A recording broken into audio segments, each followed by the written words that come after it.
Okay guys, there's drinks, veggies, and dip. We come from a big family. How's everybody doing?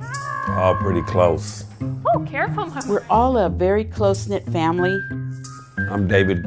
My name is Sandra. I'm Carolyn. This is Richard, Liam, and Amelia. Close-knit family. Liam was born on time. He was healthy. He was ridiculously smart and witty.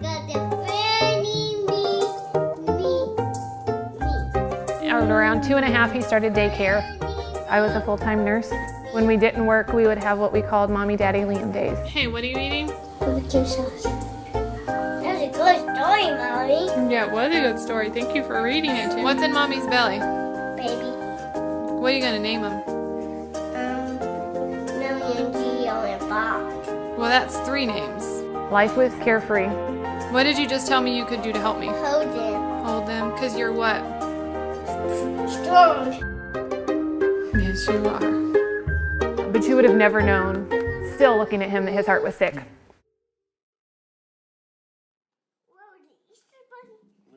Around 2.5, he developed a cough. And who's on this? The cough would come and go. You see what's in your We attributed it to he's in school and he's around other kids. And then we started thinking he had asthma. He had a chest x-ray in March. On the chest x-ray, they apparently had noticed that his heart was enlarged. So then they did an EKG. What'd you say? And then the doctor came back in and said, your son has restrictive cardiomyopathy, and it's not a matter of if, but when he'll need a heart transplant. My son was dying. But there were doctors who believed in him as much as we did.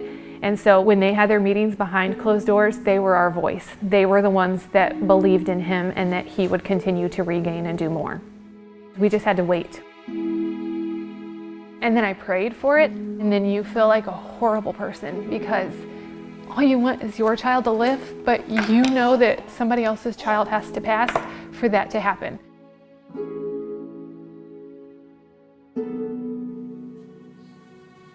I love you, monkey.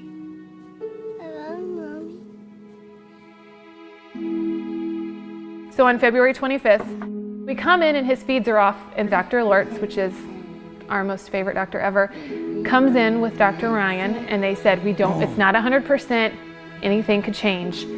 And I said, you really think you have a heart? February 23rd. It happened about 9 o'clock in the morning. My sister called me and said, hey, your brother's house is on fire, Leo's. Ambulances, fire trucks everywhere when I got there. Well, my brother kind of held me halfway, and he's like, you don't want to come near the place. He said, just stay back a little bit and let's wait to see what happens. Everybody rushing, trying to get through it, try to save him. Leo and Esteban and Brandy and Blanquita. I guess they tried their best, but they couldn't. That's all they could do.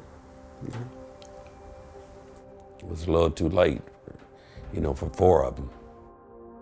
My youngest nephew, Fuentes Guerra, and my oldest niece, Myra Guerra, were still alive for one more day. The last 2 on the 23rd to pass, and they were the ones always close together to each other. That's how they left this world, close together. I realized that everybody's gone. All of them. They passed of smoke inhalation, and they didn't have a scratch, a burn on their body. That evening, they pulled us into a room and they explained to us maybe we needed to decide, or she needed to decide if she would consider organ donation. They asked me, I said, well, I think we should do that too, And hope it helps someone else. We were on cloud 9. I remember them coming out and saying it's healthy and it's vibrant. It's beating. I mean, finally, he had a chance. He has had 0 rejection for the last year. That's huge. He has a long way to go, but I can remember when I rejoiced because he said 10 words. He said, mommy and daddy and dog and bubble. Bubble. Bubbles. What's a bubble do? Gin. What's a bubble do? Pop. Pops. Exactly. Walk. Walking. So we're learning. What's over there?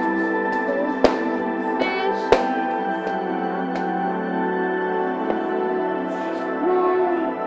Do your old ladies away.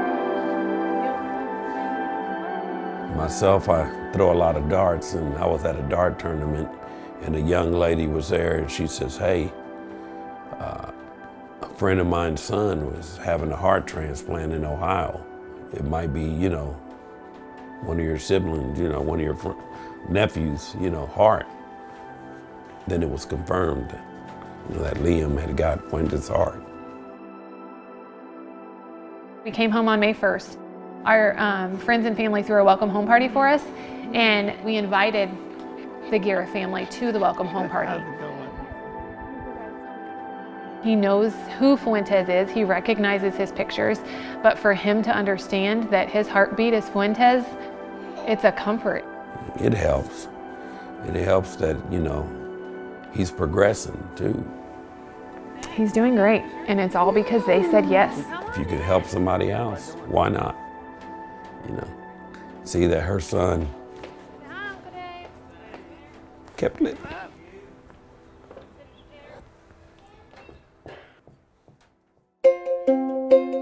It's like having a second family. It is. It's like having a second family. Our family, yes, it was shortened, but then again, it blew up again because the family got bigger.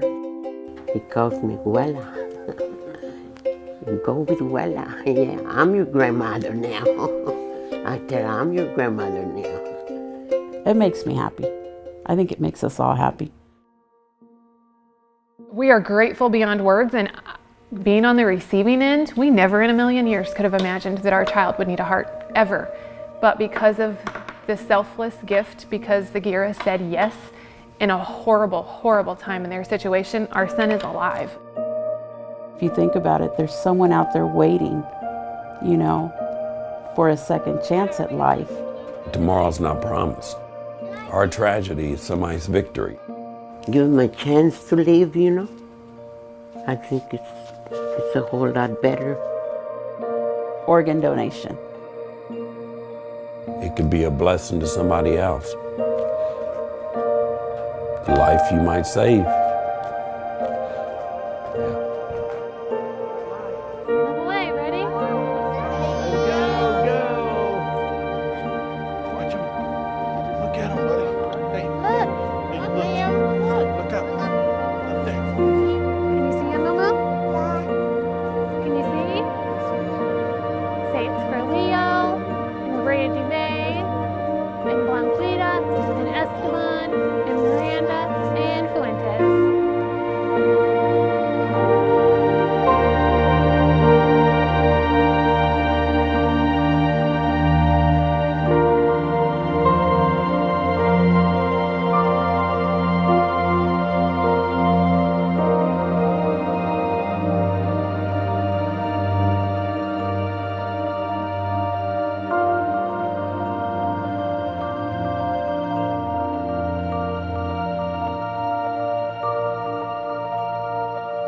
Where's Fuentes?